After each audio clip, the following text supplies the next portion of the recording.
Hey everyone, today I'm going to show you how to use System Restore. What is System Restore? System Restore is a feature in Microsoft Windows that allows you to restore your computer to a previous state, called a restore point.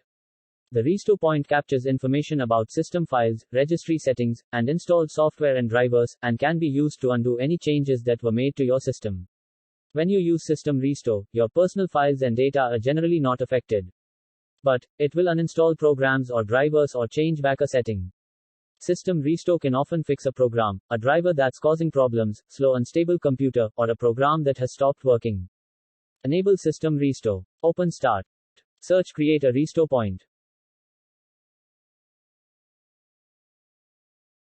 Under Protection Settings, select Primary, System, Drive. Click Configure button. Turn on System Protection.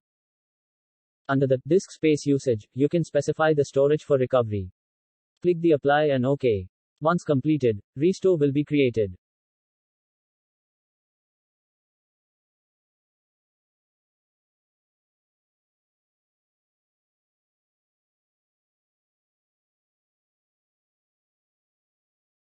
How to use System Restore. Click the System Restore. Click Next. Select the restore point.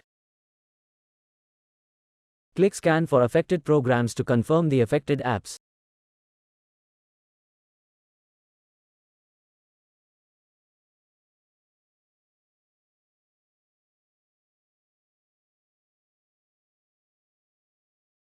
Click Close.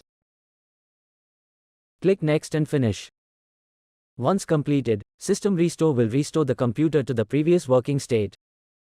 How to use System Restore when system is unable to start. Start the computer. As soon as the Windows logo appears, press and hold power button to shut down your machine to interrupt the boot sequence. Repeat step 2 more times.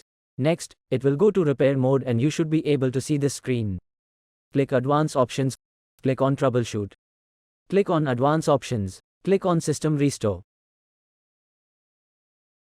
Select your account. Confirm account password. Click Next. Select the restore point. Click Next. Finish to complete the process. That's all for today. If you like my video, please comment, share and subscribe. Don't forget to hit the bell icon.